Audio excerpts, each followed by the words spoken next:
And of course, the vice president cannot officially become the nominee until the delegates have their say. The Democratic National Convention, as you know, is now less than a month away. An open convention is still possible if there are challengers, and that's a big old if. Chief Election and Campaign Correspondent Robert Costa joins us now. Bob, it's so good to see you. So much to discuss. Listen, we'll get to the process in just a minute, but I know that you talked to Donald Trump yesterday on the phone. What was his reaction? What is he saying? Good morning, Gayle. Great to be with you. I asked the former president, are you ready to debate Vice President Harris now that the race has changed? He said, whoa, wait a minute. I'm not even sure Vice President Harris is going to be the Democratic nominee. So he said, why should I make a final decision on the debate? A sign he's already watching this Democratic process unfold on the other side. I also said to him, what does this mean for the race? Are you going to start running against Vice President Harris or whomever emerges in a different way? He said no, and he was very firm about that. He's going to hang the Biden record, as he put it, on the shoulders of whomever is the nominee and talk about immigration and the economy again and again. And I said, well, big picture here, what was your reaction to the news? He said, frankly, in his view, it was a shock to the country, but he called it good for the country because he believes, in his view, President Biden's not up for the job.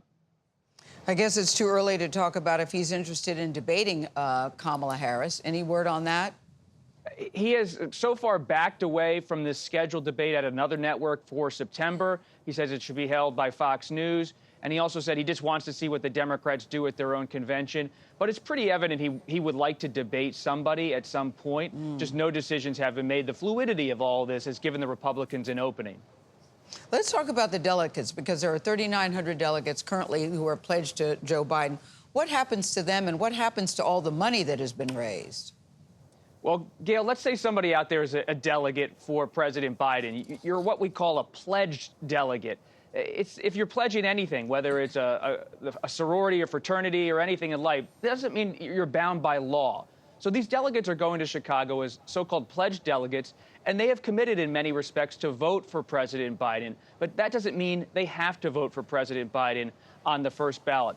But based on my conversations with many delegates last night and some text messages this morning, so many delegates are going to start pledging for Vice President Harris to signal that she is going to be the nominee in Chicago. But because it's not a bound process where they're forced to do that, it still could be open in the sense that if Senator Manchin or anybody else thinks about running and contesting Vice President Harris's almost nomination, they still have an opportunity to make their case to delegates. But there's a real effort right now in the DNC to get this process done, and even if it's not formal, make it effectively formal that she's the nominee.